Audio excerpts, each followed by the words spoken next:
Buenas tardes a todos. El título de mi ponencia es el más largo de todos y eso me da cierta ventaja, y es que al final puedo hablar de muchas cosas. Pero voy a tratar de centrarlo un poquito en lo que hacemos en una de las patas de esta estrategia, que es desde los CESURes, ¿no? Cómo funcionamos dentro de un CESUR y un poquito enfocado también hacia investigación, que es una parte que me parece interesante, y de qué manera podemos ayudar a implementar esta estrategia, ¿no? Y por un minuto voy a salir de las enfermedades raras, os saco de las enfermedades raras para presentaros, o para comentaros, me viene muy bien como excusa, el escándalo Bristol. Yo no sé si alguien de vosotros conoce el escándalo Bristol o lo que pasó. Os lo resumo muy brevemente. Nos situamos año 1988 y donde este caballero de aquí, Stephen Bolsing, es un anestesista que se formó en Londres y que ese año comienza a trabajar. Además se especializó dentro de la anestesia, en la anestesia cardiovascular o cardíaca, y ese año comienza a trabajar en un hospital de Bristol. La primera operación a la que asiste es una operación en la que parece que se complica un poquito y entonces lleva un poco más de tiempo de lo habitual. Pasan las siguientes segunda y tercera operaciones, parece que el tiempo de la operación es un poquito más largo de lo que debería. En la cuarta trata de incorporar un cronómetro, ¿no? Trata de incorporar un time dentro del proceso quirúrgico para saber cuánto se tarda en cada uno de los procedimientos de la cirugía. Uno de ellos, el más importante, que es el clampaje, donde cortas la circulación general porque necesitas hacer el recambio vascular, ¿no? El recibimiento frente a eso fue: sácate de ahí, nada de esto genera presión, genera incomodidad entre los compañeros, por favor, aparta eso de ahí. Las cosas no van bien. En las siguientes cirugías no solamente el tiempo es largo, los pacientes se complican en el posoperatorio inmediato, todo va mal, y trata de comunicarlo a la dirección del centro, y la dirección del centro, por favor, no se cuestiona la profesionalidad de los cirujanos que llevan aquí años y años trabajando. Cualquiera de nosotros posiblemente hubiese ya cejado en el empeño, hubiese desistido. Este caballero siguió adelante, lo comunicó no solo a la dirección, lo comunicó a los respectivos colegios médicos.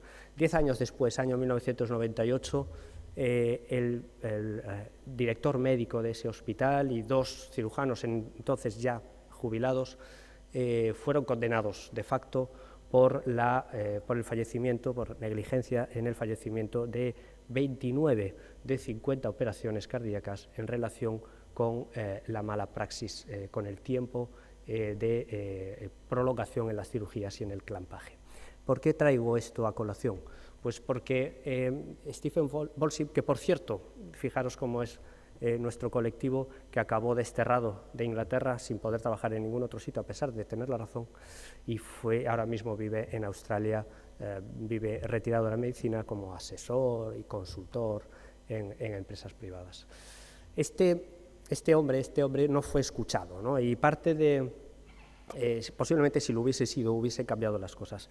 El hecho de escuchar, de auditar, de acreditar que lo que estamos haciendo es correcto o que es mejorable, forma parte de nuestra actividad asistencial y deberíamos incorporarlo, y no necesariamente por agentes externos. Nosotros mismos deberíamos de ser auditores de nuestra propia actividad, y eso es algo que tenemos que incorporar en nuestro ADN, porque es algo que no es inherente a la actividad médica o asistencial, es inherente a casi cualquier ámbito de la vida diaria.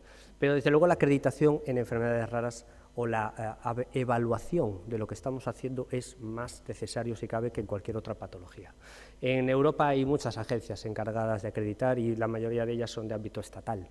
Y como decía, en enfermedades raras es aún, si cabe, más importante.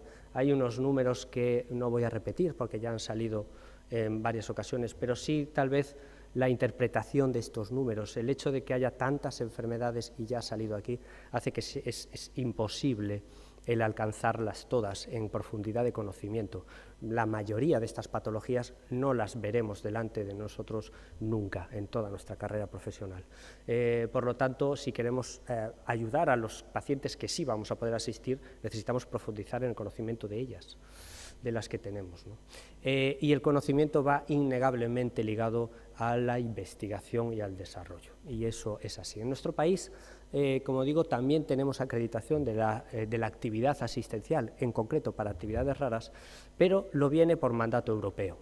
Es desde hace ya tiempo que en Europa se establece, como digo, este sistema de acreditación, y hace ya unos cuantos años en Europa se determinó, y fue terriblemente eficaz, una serie de actividades para la atención al paciente con enfermedades raras. Y yo os he traído aquí 5 de ellas que a mí me parece que han sido una revolución. Como veis, y se comentó aquí, la primera de ellas es una herramienta, la comentaba el doctor Sueiro, una herramienta de alto valor para el médico, que es ese registro de enfermedades raras, donde todos, cualquiera de nosotros, podemos acceder online gratuitamente y decir, mira, que yo no sé de qué va esto, voy a poner el nombre de esto que me acaban de decir, o de esto que tiene este paciente y de que no sé de qué va, y lo pongo en el registro Orphanet, y allí nos aparece no solamente las características de la enfermedad, sino recursos a los que podemos acceder para profundizar en su conocimiento. Herramienta terriblemente útil. Aparte de ello, la coordinación entre grupos de trabajo y las redes europeas de centros, en este caso en enfermedades raras. Es una herramienta fundamental, básica, que utilizamos todos los días para la resolución de casos. Este viernes pasado estuvimos en la ceremonia de clausura del tercer máster de enfermedades metabólicas en la universidad de aquí, en Santiago, y precisamente se expuso el caso clínico de un paciente, un pediátrico, un paciente que necesitaba un tratamiento que no estaba todavía autorizado y del que necesitábamos experiencia, experteza para poder administrarlo. Se hizo a través de las redes europeas. Obtuvimos un feedback terrible que nos permitió, pues, implementar ese tratamiento en ese paciente. Un ejemplo práctico de ahora mismo. Lógicamente, la dotación de fondos para investigación, no solamente estructurales, sino también para el desarrollo, es como cabe comprender, y todos entendemos que es necesario, y en aquel momento el programa Horizonte 2020 era el que establecía esos fondos, y de ellos nos nutrimos muchos de los que nos dedicamos a esto, ¿no? Importante la potenciación, y ya ha salido en numerosas ocasiones aquí, la potenciación del asociacionismo, de darle voz a los pacientes, y la Organización Europea de Asociaciones de Pacientes con Enfermedades Raras y Familiares, la red Eurordis, también tiene protagonismo gracias a esta directriz europea, ¿no? Y finalmente el Europlan, que nos insta, como decía, a todos los países miembros de la Unión, pues a desarrollar nuestros propios planes estratégicos en enfermedades raras. Bueno, pues con esas premisas, y esto es un ejemplo de las redes europeas, con estas premisas se van desarrollando poco a poco los distintos sistemas de acreditación de unidades especializadas en la atención a pacientes con enfermedades raras, y surge una directriz a nivel nacional, que es la creación y el reconocimiento de aquellos centros que llevan tiempo dedicándose a esto y que además cumplen una serie de criterios, algunos de los cuales sí os introduciré. No es óbice para que haya otros sistemas de acreditación. Como dije al principio, la acreditación es necesaria, es buena, y hay distintos sistemas. La acreditación de CESURES es una de las vías de ella, pero desde luego no es la única. Distintas sociedades científicas podrían cubrir un hueco donde no lo hay. En el caso de las enfermedades raras lo está habiendo, pero bueno, hay determinadas unidades que no cumplen los requisitos para un CESUR, pero pueden estar acreditados para atención menor a otra serie de patologías, y en este sentido la Sociedad Española de Medicina Interna hizo un esfuerzo en ese sentido. Nosotros también obtuvimos esa acreditación a través de esa vía.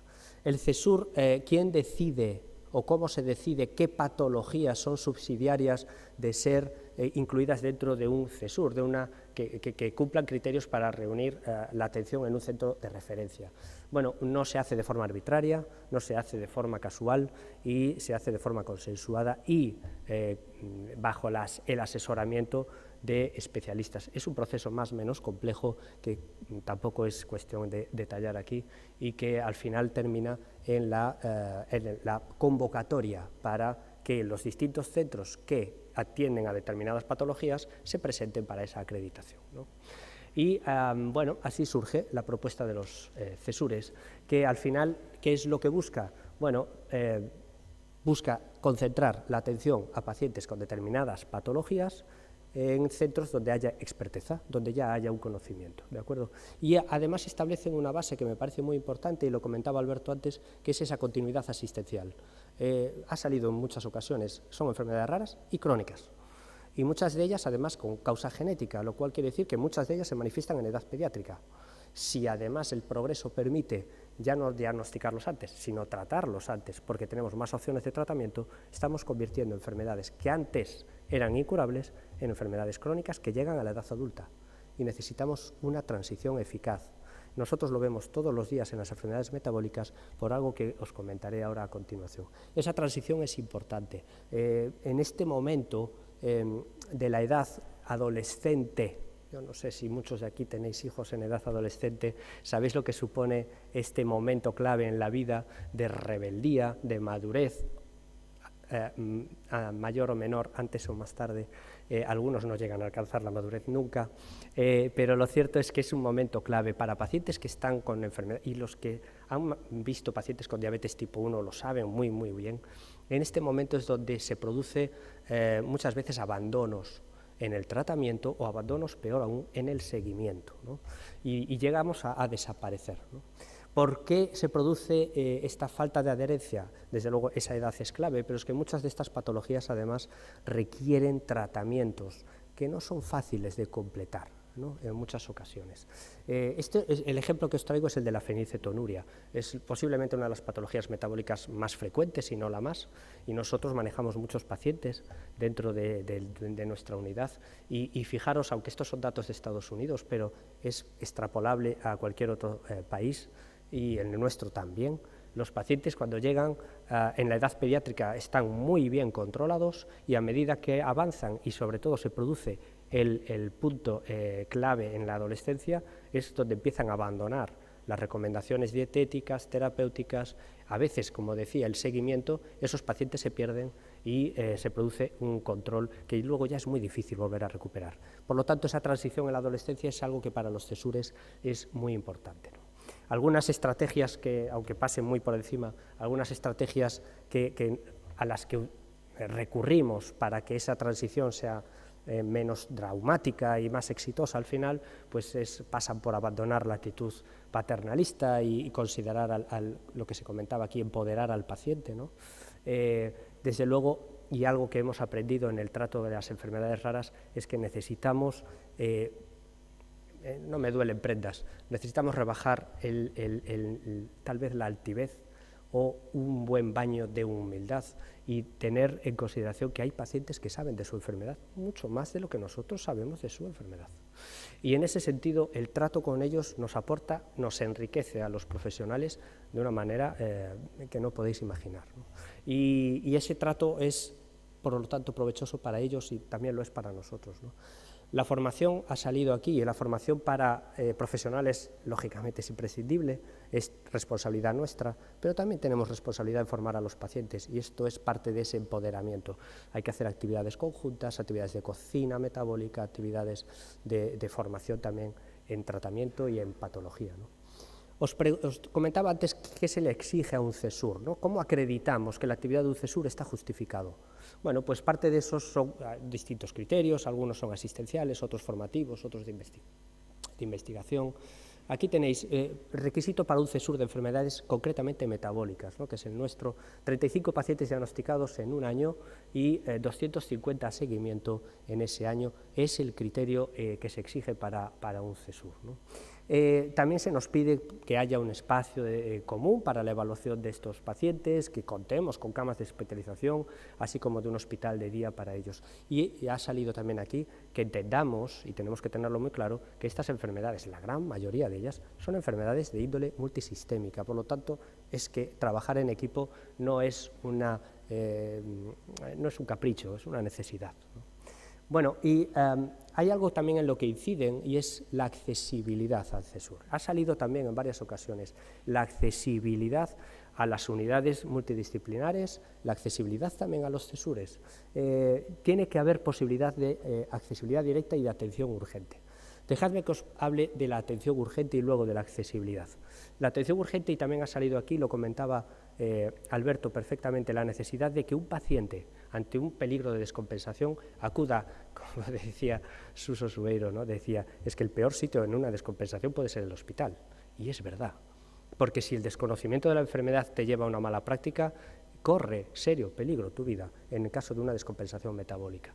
Bueno, los sistemas de alerta como los que se pretenden implantar con esta estrategia de RARAS y que desde el CESUR de metabólicas llevábamos implantado ya hace algún tiempo, para que todos aquellos pacientes que acudan, ya sea atención urgente o atención ambulatoria, a un centro sanitario, al administrativo, la primera pantalla que le surge es esta que veis aquí, alerta, atención, paciente metabólico, ¿vale? Y esto requiere al menos una atención especial. La accesibilidad puede ser difícil, ya lo es en un ámbito de atención, en algunas ocasiones de atención especializada, no para raras, pues para raras también lo es, ¿no? Y máximo si tenemos en cuenta la dispersión geográfica, que no es igual para todas las comunidades. Y en este caso Galicia tiene un hándicap que también tenemos que ser conscientes y tenemos que arrimar el hombro en ello. Los pacientes a un CESUR vienen de zonas muy diferentes. Tenemos que facilitar esa accesibilidad, ¿no? La telemedicina es una herramienta. Ahora con el COVID de telemedicina se ha hablado un montón y hay distintas estrategias de telemedicina. Yo creo que la hemos estado haciendo desde hace tiempo, desde luego por esa dispersión en los CESURes llevábamos tiempo y en las unidades multidisciplinares vamos a tener que seguir haciéndolo, ¿no? Tenemos estrategias, la telemedicina no es la atención telefónica, no solo, tenemos muchas herramientas. Y bueno, desde luego la gestión de casos, aquí correos electrónicos, a nosotros nos envían todos los días varios pacientes, varios correos electrónicos de la más diversa casuística para la atención, ¿no? Telemedicina, que por cierto, esto es una foto que saqué en el metro de Londres hace ya posiblemente 3 años, en la que el Servicio Británico de Salud, atención, presentaba atención 24 horas, 7 días a la semana a través de telemedicina para sus pacientes, algo que tenemos que hacérnoslo mirar, no vaya a ser que venga para nosotros como una posibilidad asistencial en el futuro. Pero no solamente asistencial, también a nivel, o por lo menos para la atención y el manejo y el diagnóstico, sino también para el tratamiento. La terapia domiciliaria es también una manera de telemedicina. El paciente con esta dispersión no acude al centro, sino que a lo mejor es el centro el que acude a casa del paciente a tratarlo. Es otra de las estrategias que tenemos que pelear, ¿no? Y ya que hablamos de tratamiento, solo 2 cosas, aunque también se comentó. El coste de los tratamientos para las enfermedades raras es terrible, es altísimo en muchas ocasiones. Claro que puede estar justificada, y de hecho lo está, ¿no? Fijaros que además cada vez tenemos más, afortunadamente, tratamientos para enfermedades raras. Y digo que está justificado porque el periplo desde la investigación básica hasta la comercialización de un producto es largo en el tiempo y arriesgado, porque de la cantidad de fármacos que se estudian, al final llegan a demostrar eficacia muy poquitos, ¿no? Por lo tanto, como digo, ese riesgo que tienen que asumir las compañías que se dedican a generar fármacos es un riesgo que luego ellos tratan de amortizar y que, bueno, la administración también tiene que asumir unas competencias, aunque muchas veces ese riesgo seguramente pueda ser compartido, ¿no? Hablaba de accesibilidad y muchas veces derivar un paciente a un CESUR puede ser tan difícil como montar un mueble de IKEA, ¿no? Esa es la sensación que tienen muchos compañeros. No es exactamente así. Existe una legislación y a través del Fondo de Cohesión Sanitaria, y la normativa lo establece claramente, que el acceso a los servicios de asistencia, no solo para enfermedades raras, pero sí en particular, debe de ser equitativa, ¿no? Para todos. Y en ese sentido, este Fondo de Cohesión Sanitaria establece la herramienta para derivar un paciente a un CESUR. El sistema de gestión, sistema de información y de derivación pacientes, ¿no? El SIFCO es una aplicación informática que le permite a cualquier servicio de admisión hospitalario derivar un paciente, o al menos una interconsulta, de un paciente a un centro de referencia. Es simplemente ir al servicio de atención al paciente o al servicio de admisión del hospital de procedencia y solicitar en un papel. Tenemos la obligación de contestar en 15 días. Y los pacientes vienen a través de este aplicativo. ¿Qué ocurre? Que no lo sabemos vender, o no informamos, la gente lo desconoce.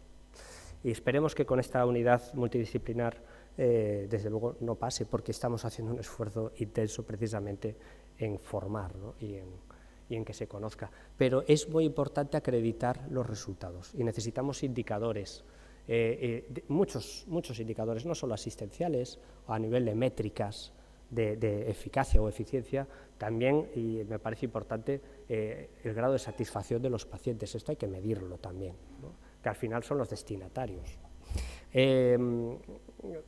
Necesitamos evaluar que lo que estamos haciendo repercute en algo, en la mejoría, en la calidad de vida de los pacientes, ¿no? Y en qué cosas tenemos que mejorar.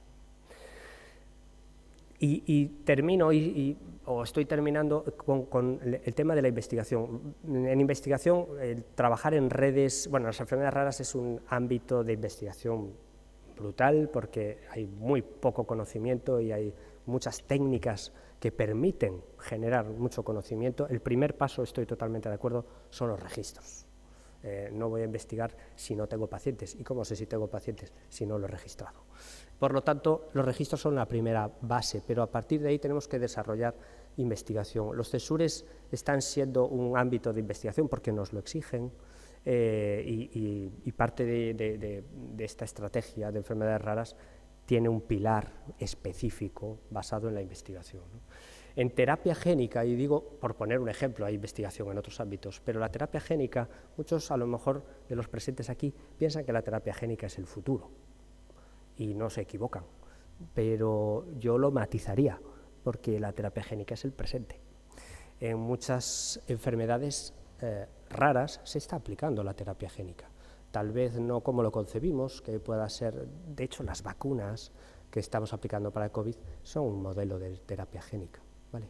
Y para enfermedades raras también lo están siendo. No solo hay muchos ámbitos de la asistencia, bueno, ámbitos médicos en los que se aplica la terapia génica. Estos son todos los ensayos clínicos en marcha a fecha de 2019, en concreto 2018, perdón, que estaban en marcha para las distintas enfermedades. Muchas de estas son raras, ¿no? Quiero enseñaros precisamente el resultado de una de estas terapias para una enfermedad dramática, que es la esclerosis múltiple espinal, ¿no? Una enfermedad que en 2 años acaba con la vida de los niños, en 2 años. Bueno, porque es una enfermedad neurodegenerativa, que, bueno, lo que hace esto es, antes del tratamiento, acaba con la capacidad motora, incluso respiratoria, de los niños que la padecen.